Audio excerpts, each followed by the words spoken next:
नमस्कार, जय हिंद। मैं अमित आप सभी का अपने फ्रेंड्स में स्वागत करता हूं। कैसे हैं आप सभी? उम्मीद करता हूं कि बहुत ही बढ़िया होंगे। तो इससे पहले मैंने 3 वीडियो में कुल मिलाकर पूरा रेशियो कंप्लीट करवा चुका हूं। तो चलिए नेक्स्ट चैप्टर यानी प्रोपोर्शन से स्टार्ट करते हैं। What is proportion and equality of two ratio is called proportion. ठीक है, मैं ये कहता हूँ कि A/B बराबर C/D है। ठीक है, तो ये क्या है? प्रोपोर्शन में है। जैसे 1/2 बराबर 1/2, यानी कि दोनों साइड LHS और RHS दोनों बराबर है, यानी कि ये प्रोपोर्शन में है। लेकिन 1/2 बराबर 2/4, क्या ये प्रोपोर्शन में है, समानुपाती में है? तो इसको हम लोग ऐसे चेक करेंगे कि 1 और 4 को क्या करेंगे, यानी कि बाई क्रॉस मल्टीप्लीकेशन करेंगे। 1 गुना 4 बराबर 2 गुना 2, तो क्या हो जाएगा? 4 बराबर 4 हो जाएगा, यानी कि ये भी क्या है, ये भी समानुपात में है। ठीक है, कैसे समझते हैं फिर से? वो A/B बराबर C/D, या इसी को हम लोग ऐसे लिखते हैं A/B बराबर C/D, यानी अनुपात का मतलब क्या होता है? डिवीजन को के रूप में लिखते हैं। ठीक है, रेशियो को हम डिवीजन के रूप में लिखते हैं। तो ये क्या है? एक्सट्रीम पोजीशन होल्ड करता है, यानी कि सबसे अंत वाला पोजीशन होल्ड करता है, और डी भी सबसे अंत वाला पोजीशन होल्ड करता है। इस दोनों को हम लोग क्या बोलेंगे? एक्सट्रीम बोलेंगे, यानी ये एक्सट्रीम पोजीशन पर है। तो एक्सट्रीम और ए भी क्या हो जाएगा? एक्सट्रीम, और बी क्या हो जाएगा? मीन, यानी कि बीच में है। ठीक है, तो ये क्या हो जाएगा? मीन, और सी भी क्या हो जाएगा? मीन। तो इसी तरह से ए और डी को गुना करेंगे, बराबर क्या हो जाएगा? बी और सी। तो ए डी बराबर क्या होता है?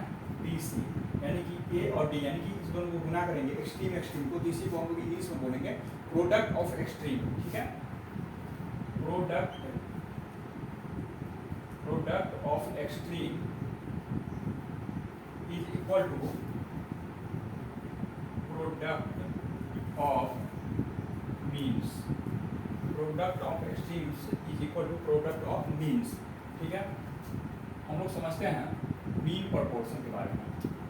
मीन प्रोपोर्शन क्या होता है? मीन प्रोपोर्शन, मीन प्रोपोर्शन यानी कि बी होता है। तो बी बराबर क्या हो जाता है? बी बराबर क्या हो जाता है? मैं समझा रहा हूँ आपको। मीन प्रोपोर्शन, मीन करने का मतलब क्या होता है? ये बीच वाला। ठीक है, बीच वाला अगर निकालना हो, मीन प्रोपोर्शन अगर हमको निकालना हो, तो मीन प्रोपोर्शन कैसे निकालते हैं?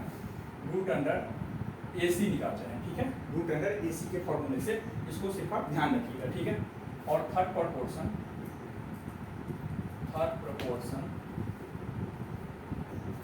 बराबर क्या होता है? A/B बराबर C/D, तो यहाँ पे B आ जाएगा और यहाँ पे C, यानी कि B²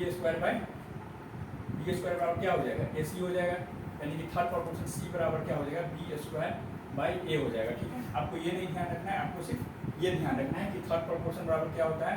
B²/A, और मीन प्रोपोर्शन बराबर होता है root under AC।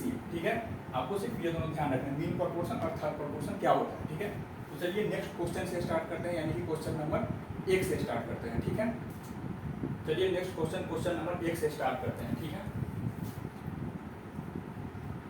Question number 1, the fourth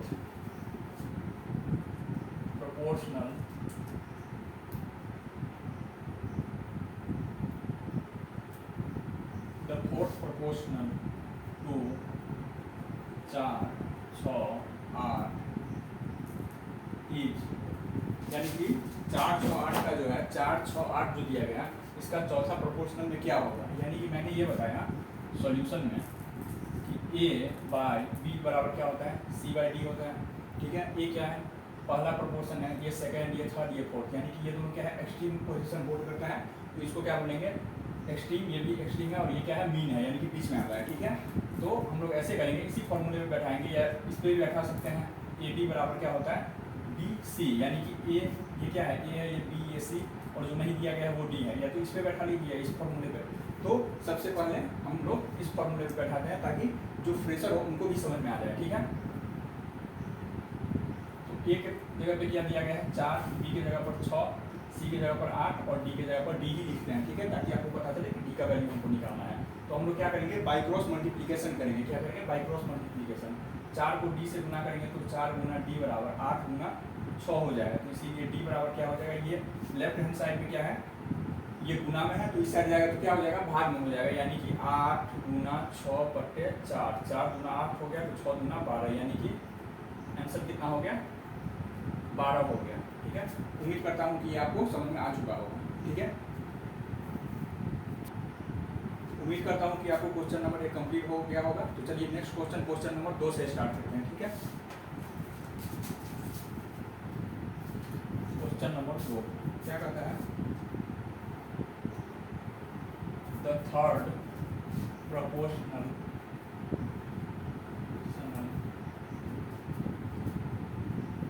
to 12, 18 is, यानी कि तीसरा प्रोपोर्शन क्या होगा, ठीक है, तृतीयानुपाती क्या होगा, ठीक है। तो मैंने इसमें आपको ये बताया था कि इसको याद करने का तरीका, ध्यान में रखने का, ए बाई बी बराबर सी बाई डी, ठीक है। लेकिन यहाँ पे क्या है, थर्ड प्रोपोर्शन पूछा है, तो यहाँ पर भी क्या हो जाएगा, यहाँ पर बी हो जाएगा और यहाँ पे क्या हो जाएगा, सी हो जाएगा। तो बी स्क्वायर बराबर क्या हो जाएगा, बी स्क्वायर बराबर ए सी, ठीक है। तो यहाँ पे क्या है, मैं ये बोल रहा हूँ कि ये तीसरा प्रोपोर्शनल है, क्योंकि ये पहला, ये दूसरा, और यानी दूसरा मतलब मीन प्रोपोर्शनल, और ये तीसरा थर्ड प्रोपोर्शनल। तो हमको सी निकालना है, ठीक है। तो सी बराबर क्या हो जाएगा, बी स्क्वायर बाई ए, मैंने यही बताया था। या तो आप फॉर्मूला ध्यान में रखिए, सी बराबर बी स्क्वायर बाई ए, यानी कि जब थर्ड प्रोपोर्शनल निकालना हो, नहीं तो आप ऐसे भी लिख सकते हैं ए बाई बी बराबर बी बाई सी। क्यों, यहाँ पर थर्ड प्रोपोर्शनल आना चाहिए। अगर हम यहाँ पे सी लिख देंगे तो क्या हो जाएगा, फोर्थ प्रोपोर्शनल आ जाएगा, और जब 2 दिया हुआ हो तो हम रिमेनिंग 2 नहीं निकाल सकते, ठीक है, थर्ड और फोर्थ। तो इसीलिए हम इसको क्या करते हैं, रिपीट कर देते हैं, बी बाई सी। तो सी बराबर क्या हो गया, बी स्क्वायर बाई ए। तो सी बराबर हम लोग क्या लिखेंगे यहाँ पे, ए और ये क्या है, बी है। तो 18 का स्क्वायर बट्टा ए क्या है, 12। तो 18 गुना 18 बट्टा 12, तो 6 गुना 12, 6 किया 18, 2 9 18, तो 9 किया कितना हो गया, 27। उम्मीद करता हूँ कि आपको समझ में आ चुका होगा। इसमें पूछा है तो थर्ड प्रोपोर्शनल टू 12, 18 इज। तो मैंने आपको बताया था कि थर्ड प्रोपोर्शनल का जो फॉर्मूला होता है वो सी बराबर बी स्क्वायर बाई ए होता है, ठीक है। आप ये ध्यान में रखिए, क्या ए बाई बी बराबर बी बाई सी। तो आपको ये कन्फ्यूजन होगा कि यहाँ पर सी बाई डी क्यों नहीं हुआ। तो अगर आप खुद सोचिए कि अगर हम यहाँ पे सी बाई डी रखेंगे तो यहाँ पे क्या हो जाएगा, 12 और 18 यहाँ पे हो जाएगा, और सी और डी जब 3 दिया रहता है तो एक वैकेंट को हम निकाल सकते हैं। लेकिन जब यहाँ पे 2 दिया गया है तो रिमेनिंग 2 को हम कैसे निकालेंगे, तो इसी को हम रिपीट कर देते हैं, यानी बी को ही एक बार और रिपीट करते हैं, और सी हमको थर्ड प्रोपोर्शन निकालना है, ठीक है। तो यहाँ पे क्या आ जाएगा, थर्ड प्रोपोर्शन। तो हम निकालेंगे, तो B square by A C, B square बराबर ए सी, तो सी बराबर बी स्क्वायर बाई ए हो गया, ठीक है। इसी फॉर्मूले पर पुट करेंगे तो 27 आंसर आएगा, ठीक है, थर्ड प्रोपोर्शन बराबर। उम्मीद करता हूँ कि आपको समझ में आ चुका होगा बढ़िया से। चलिए नेक्स्ट क्वेश्चन स्टार्ट करते हैं, यानी कि क्वेश्चन नंबर 3। क्वेश्चन नंबर 3 क्या कहता है, the mean proportional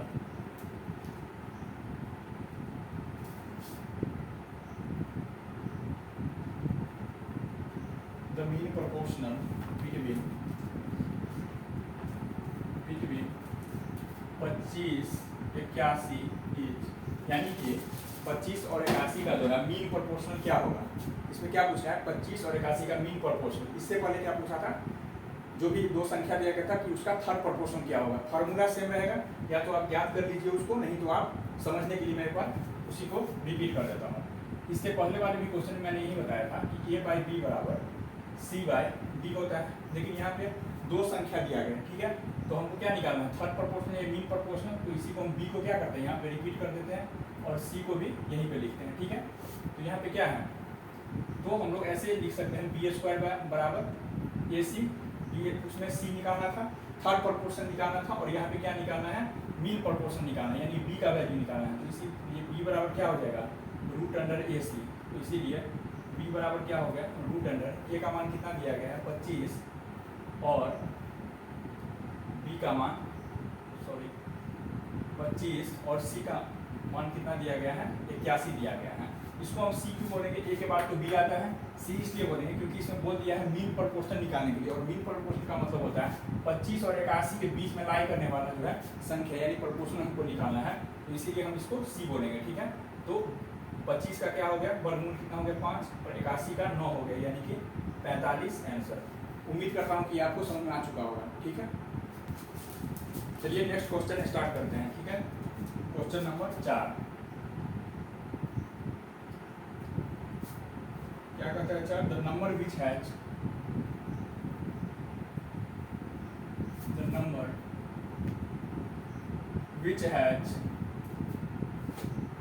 the same ratio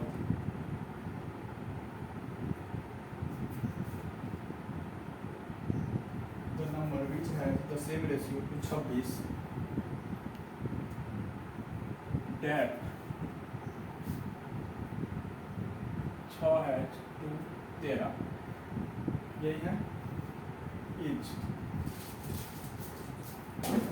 इसमें यह कहता है कि द नंबर विच है द सेम रेशियो, यानी कि सेम रेशियो टू 6 × 6 है 13, यानी कि इसका आंसर ये होगा कि 6 और 13 में वही संबंध है जो हमको पता नहीं है, वो क्या है डिनोमिनेटर में 26 के साथ है, यहाँ पे पता नहीं क्या है, तो इसको मान लेते कुछ भी नहीं है तो x है, ठीक है। इसको पहले भी लिख सकते हैं या बाद में भी, क्योंकि प्रोपोर्शन है तो LHS RHS से कोई ज़्यादा फर्क पड़ेगा नहीं, ठीक है। तो द नंबर विच है द सेम रेशियो टू 6 × 6 है टू 13, यानी कि 6 और 13 में वही संबंध है जो कोई एक संख्या है उसके 26 के साथ है, ठीक है। तो हमने बताया था, तो क्या करते हैं इसको बाई क्रॉस मल्टीप्लिकेशन करते हैं, यानी कोना कोनी गुना करते हैं, यानी ये ए हो गया BCD, यानी AD बराबर क्या होता है BC होता है, या BC बराबर क्या होता है AD हम लिख सकते हैं। तो 13 × x बराबर 6 × 26, तो इसीलिए x बराबर 6 × 26 बटे 13, तो 13 × 26 हो गया 6 × 12। उम्मीद करता हूँ कि ये आपको समझ में आ चुका होगा, ठीक है। कैसे, चलिए नेक्स्ट क्वेश्चन से स्टार्ट करते हैं, यानी क्वेश्चन नंबर 5 से। Question number 5, the fourth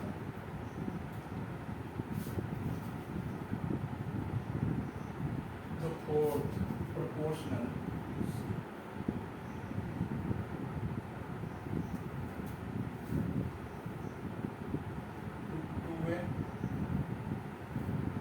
a square c is, यही दिया गया है, यानी कि इसका फोर्थ प्रोपोर्शन क्या होगा, यानी कि कहने का मतलब ये है, ये फर्स्ट है, ये सेकंड है और ये थर्ड है, ठीक है। तो हमको डी का वैल्यू ज्ञात करना है, तो ये सिंपल सा फॉर्मूले पे है, a/b बराबर क्या होता है c/d। यहाँ पे a का वैल्यू क्या दिया गया है 2 है, a की जगह पर 2 है, b की जगह पर क्या दिया गया है a² बराबर c की जगह पर c दिया गया है, तो हम डी लिखेंगे तो हो सकता है कि मिक्स हो जाए, क्योंकि यहाँ पे ABC करके दिया गया है, तो हम क्वेश्चन मार्क यानी कि प्रश्नवाचक चीज़ ले लेते हैं कि इसका मतलब क्या होगा, ठीक है, इसका वैल्यू क्या निकलेगा।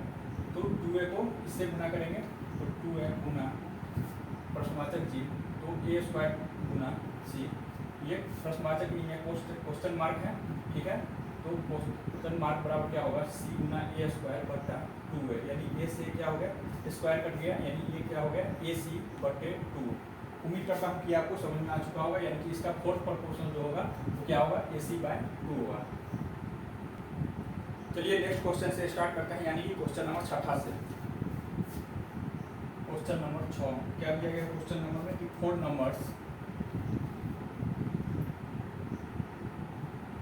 ये 4 नंबर्स यही है 1/2, 1/3, 1/5, 1/x, यही दिया गया आर प्रोपोर्शनल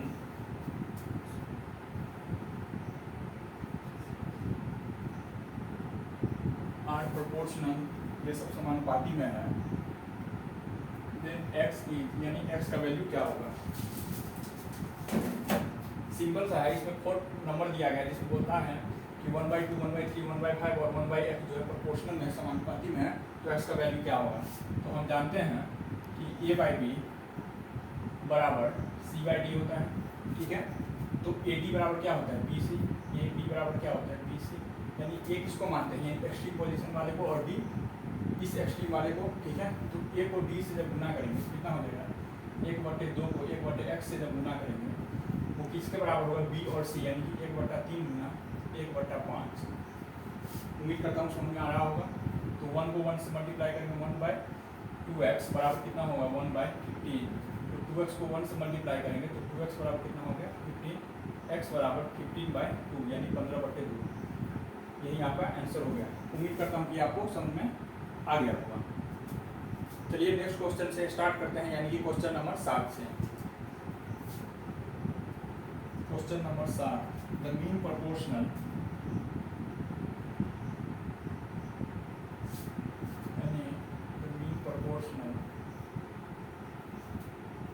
बिटवीन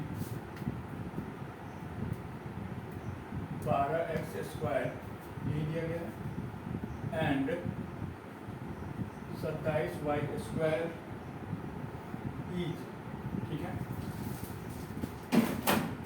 इसमें ये कहता है कि मीन प्रोपोर्शन बिटवीन 12x² और 27y², यानी 12x² और 27y² के बीच जो है मीन प्रोपोर्शन क्या होगा। तो हम इसको फार्मूले से भी जानते हैं या फार्मूले से नहीं जानते हैं, तो हम इसको फार्मूला बना भी सकते हैं। कैसे बनाते हैं देखिए, a/b बराबर b/c।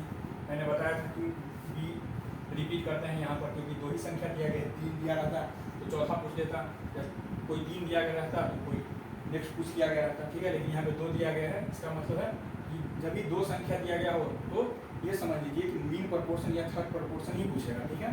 तो a/b बराबर b/c, तो b² बराबर कितना हो गया, ac हो गया। हमको क्या जानना है, मीन प्रोपोर्शन, तो b बराबर क्या हो जाता है, √a और c हो जाता है, ठीक है। यानी इस दोनों के बीच का वैल्यू हमको ज्ञात करना है, मीन ज्ञात करना है, तो इसीलिए इसको a मानते हैं और उसको c मानते हैं, ठीक है। इसीलिए b बराबर क्या हो गया, √12x² गुना लिखे या इंटू लिख देते हैं, ठीक है, 27y², ठीक है।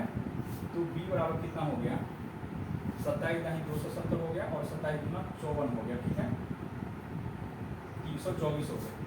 तो 324x² y², तो 324 का वर्गमूल क्या होता है, 18, यानी 18 और x² है तो x² है तो क्या निकलेगा, x निकलेगा, और y² है तो y निकलेगा।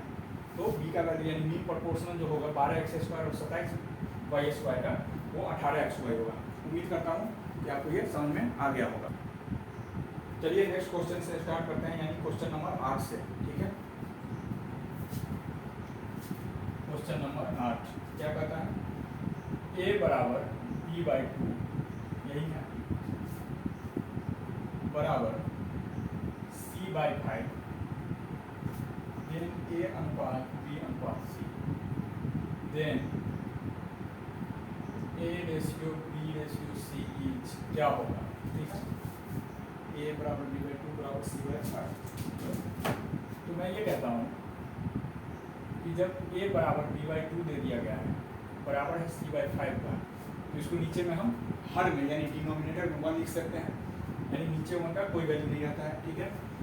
तो इस सब को हम किसके बराबर मान लेते हैं, k के बराबर मान लेते हैं, यानी k क्या है यहाँ पे, एक कांस्टेंट है, नियतांक है, कांस्टेंट है, ठीक है। तो a/1 जो है ये भी k के बराबर होगा, ठीक है, यानी ये जो है ये भी k के बराबर है। दूसरा मैं कहता हूँ कि b/2 जो है ये भी k के बराबर है। तीसरा c/5 जो है ये भी k के बराबर है, ठीक है। तो a बराबर कितना हो गया, a बराबर कितना हो गया, एक को 1 से गुना करेंगे और एक को k से गुना करेंगे, इसीलिए a बराबर कितना हो गया, 1k या k, 1k या k, कोई दिक्कत नहीं है। तो b बराबर कितना हो गया, b बराबर 2k, और c बराबर कितना हो गया, 5k, ठीक है।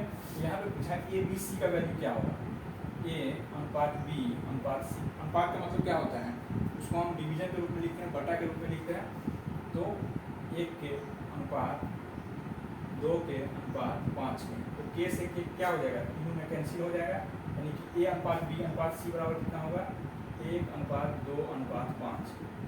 इसको शॉर्ट में समझने के लिए आप ऐसे भी समझ सकते हैं कि जो संख्या नीचे में दिया गया है, ठीक है, यानी कि यहाँ पे नीचे में कुछ नहीं है तो क्या है, 1 है, यहाँ पे 2 है और यहाँ पे 5 है, तो a b c का जो रेशियो होगा वो नीचे जो दिया गया है यानी कि डिनोमिनेटर में जो दिया गया है वही हो जाता है, यानी कि 1, 2 और 5, ठीक है। ये मैं आपको शॉर्टकट तरीका बता दिया हूँ, लेकिन अगर आपको लॉन्ग टर्म से समझना है और कंसेप्ट के साथ समझना है तो इसका कंसेप्ट ये है, ठीक है। उम्मीद करता हूँ कि ये सवाल आपको समझ में आ चुका होगा। चलिए क्वेश्चन नंबर 9 से स्टार्ट करते हैं। क्वेश्चन नंबर 9 क्या कहता है, क्वेश्चन नंबर 9 है, इफ a/3 बराबर b/4 बराबर c/7, यही है। Then a + b + c/c, a + b + c/c, इसका वैल्यू क्या होगा, यही है 9वां का, a/3 b/4 c/7 a + b + c/c। तो इसका भी सॉल्यूशन क्या होगा कि मैं ये मान लेता हूँ कि a/b a/3 b/4 बराबर c/7 ये किसके बराबर है, एक k के बराबर है, यानी कि एक कांस्टेंट के बराबर है। मैं ये कहता हूँ कि a/3 बराबर b/4 बराबर c/7 ये किसके बराबर है, एक k के बराबर है, k मतलब कांस्टेंट के बराबर है, नियतांक के बराबर है। तो मैं पे लिख देता हूँ कांस्टेंट के बराबर है, तो इसको ऐसे लिख सकते हैं a/3 बराबर k, ये भी एक नियतांक के बराबर है, k के बराबर है, b/4 भी k के बराबर है और c/7 भी k के बराबर है, ठीक है, यानी कांस्टेंट के बराबर है। तो a बराबर क्या होगा 3k, b बराबर क्या होगा 4k और c बराबर क्या होगा 7k। तो यहाँ पे क्या पूछ रहा है a + b + c/c, a + b + c/c। यहाँ पे a का वैल्यू क्या है 3k, b का वैल्यू क्या है 4k, c का वैल्यू क्या है 7k बट्टे c का वैल्यू क्या है 7k। तो क्या हो जाएगा 3 4 7 7 14 यानी कि 14k बट्टा 7k, k से k कैंसिल हो गया, 7 गुना क्या हो गया 14, यानी कि 2 आंसर हो गया। या इसको आप ऐसे भी समझ सकते हैं इजी वे में, शॉर्टकट ट्रिक में, यानी नीचे जो दिया गया रहता है वैल्यू 3 4 7, अगर इसका अगर जो मान होता है वो वही होता है, यानी कि a का वैल्यू 3, b का वैल्यू 4, c का वैल्यू 7। क्यों? क्योंकि हम अगर कांस्टेंट के बराबर मानते हैं तो कांस्टेंट क्या होगा अंत में कट ही जाएगा, ठीक है, यानी कि क्या हो जाएगा k के कैंसिल ही हो गया। तो इसको हम ऐसे अगर शॉर्टकट तरीका अपनाना है तो इसको हम ऐसे मानेंगे कि a का वैल्यू 3 है, b का 4 है, c का 7 है, यानी कि 3 4 7 7 14, 14 को 7 से डिवाइड करेंगे तो कितना होगा 2 आएगा, ठीक है, यानी कि 2 इसका आंसर हो गया। उम्मीद करता हूँ कि आपको समझ में आ चुका होगा, ठीक है। चलिए नेक्स्ट क्वेश्चन स्टार्ट करते हैं, क्वेश्चन नंबर 10। क्वेश्चन नंबर 10 क्या कहता है 10, कि p/q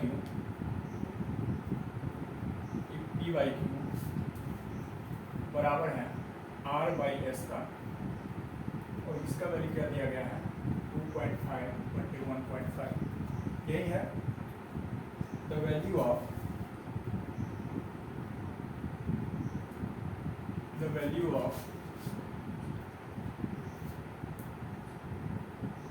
PS अनुपात QR इज, यही दिया गया, ठीक है। यानी इसमें दिया गया, इसका सॉल्यूशन ये होगा, इसमें p/q बराबर है r/s का और इसके बराबर है 2.5 बटे 1.5। तो पूछ रहा है द वैल्यू ऑफ PS अनुपात QR, यानी कि PS बटे QR का वैल्यू क्या होगा। तो मैं ये कह सकता हूँ कि p/q बराबर है r/s का, बराबर है 2.5 और 1.5 का। तो यानी कि मैं ये भी कह सकता हूँ कि p/q किसके बराबर है 2.5 और 1.5, या r/s किसके बराबर है 2.5 बटे 1.5, यानी कि p का भी वैल्यू 2.5 है और r का भी वैल्यू 2.5 है, यानी कि 2.5 है, q का वैल्यू 1.5 है और s का भी वैल्यू क्या है 1.5 है। तो मैं ये लिख सकता हूँ कि PS बटे QR, ये ज्ञात करना है PS बटे QR का वैल्यू क्या होगा। तो p का वैल्यू क्या है 2.5 है और s का वैल्यू क्या है 1.5 है, यानी 1.5 है, q का वैल्यू क्या है 1.5 है और r का वैल्यू क्या है यहाँ पे 2.5 है। तो 2.5 से 2.5 कैंसिल हो जाएगा 1 टाइम्स में, और 1.5 से 1.5 कैंसिल हो जाएगा 1 टाइम में, तो कितना बचा 1/1/1, यानी कि 1:1। यही इसका उत्तर होगा।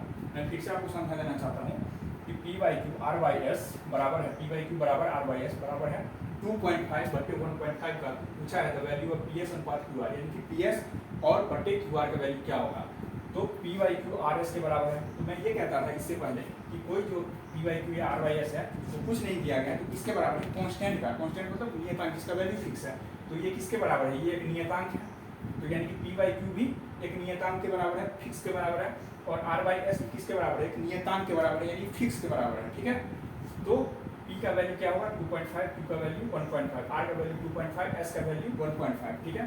तो PS अनुपात QR, यानी PS बटे QR, क्योंकि हम अनुपात को किसके रूप में लिखते हैं डिवीजन के रूप में लिखते हैं, ठीक है, रेशियो को किस रूप में लिखते हैं डिवीजन के रूप में लिखते हैं। तो PS बटे QR, यानी कि p का मान क्या है 2.5 और s का मान क्या है यहाँ पे 1.5 बटे q का मान क्या है यहाँ पे 1.5 और r का मान क्या है 2.5। तो 2.5 से 2.5 कर दिया 1 टाइम, 1.5 से 1.5 1 टाइम, यानी 1 × 1 हो गया, यानी कि 1 को 1 से गुना करेंगे 1 बटे कुछ नहीं है तो क्या है 1, यानी कि 1:1। यही आपका आंसर हो गया, ठीक है। उम्मीद करता हूँ कि आपको सब सवाल समझ में आया होगा, सारा कंसेप्ट के साथ मैं बताया हूँ। तो मिलेंगे नेक्स्ट क्लास में एक अलग कंसेप्ट के साथ, एक अलग अंदाज में, ठीक है। तब तक के लिए नमस्कार, जय हिंद, थैंक यू।